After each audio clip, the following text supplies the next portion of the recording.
गुरु प्यारी साध संगत जी, राधा स्वामी जी।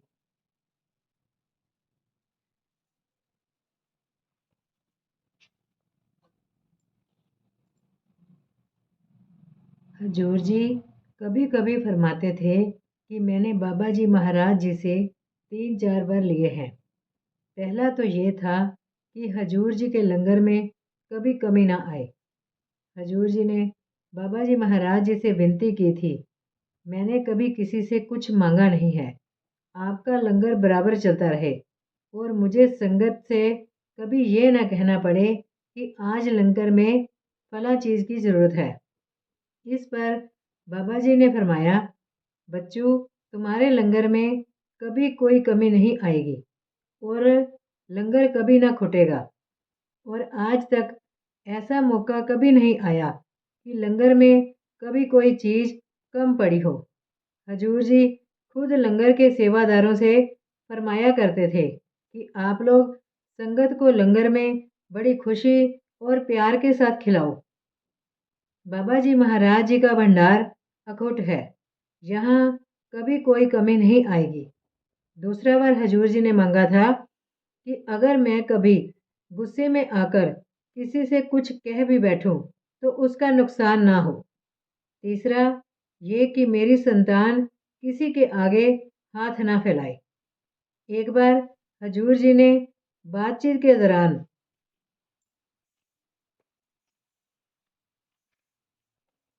फरमाया कि मैं मालिक का शुक्रगुजार हूँ कि मेरी संतान कमाऊ और लायक है, खुद कमाकर खाती है और साथ संगत की मुफ्त सेवा करती है, किसी के सामने हाथ नहीं फैलाती।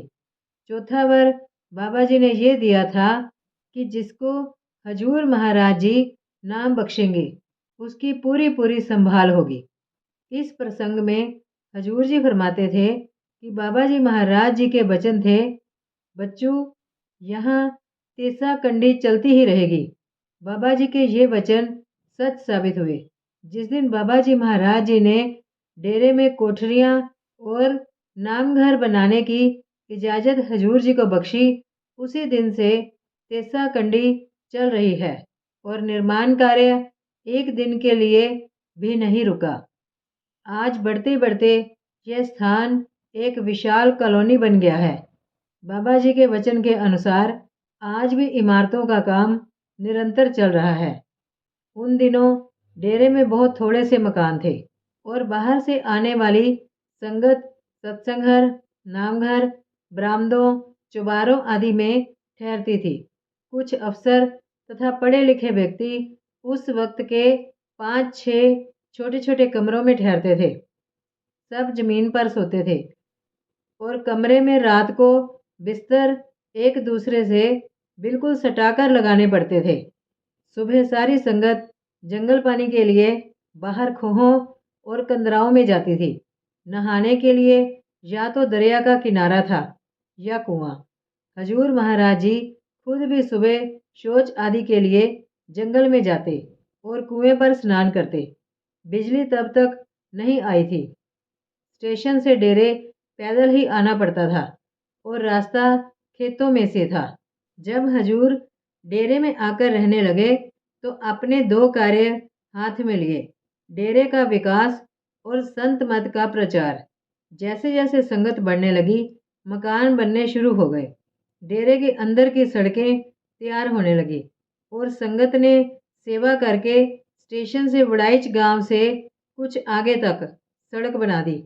हजूर जी ने आसपास के खेत खरीदे और डेरे के विकास का सिलसिला शुरू हो गया। जितने भी मकान, सड़कों आदि का निर्माण उस समय हुआ, सब हजूर जी के अपने निरीक्षण और मार्गदर्शन में हुआ। हजूर जी खुद कई घंटे बैठकर अपने सामने निर्माण आदि कार्य देखते तथा संगत आपकी उपस्थिति में प्रेम के साथ सेवा करती रहती।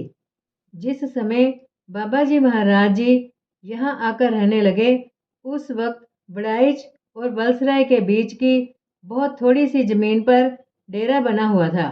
हजूर महाराज जी ने धीरे धीरे बड़ाइच और बलसराय के जमींदारों से डेरे के रुपये से बड़े प्यार के साथ ज़मीनें खरीदी। जब 1951-52 में मुरब्बाबंदी हुई, उस वक्त डेरे की सारी ज़मीन इकट्ठी हो गई। आज डेरे के चारों ओर दीवार है और अब दीवार के अंदर करीब 200 एकड़ ज़मीन है। इसके अतिरिक्त डेरे के दीवार के बाहर भी डेरे की काफ़ी ज़मीन है। दीवार के बाहर ब्यास नदी की ओर के छोटे से टुकड़े को छोड़कर बाकी सब तरफ सड़क बन गई है।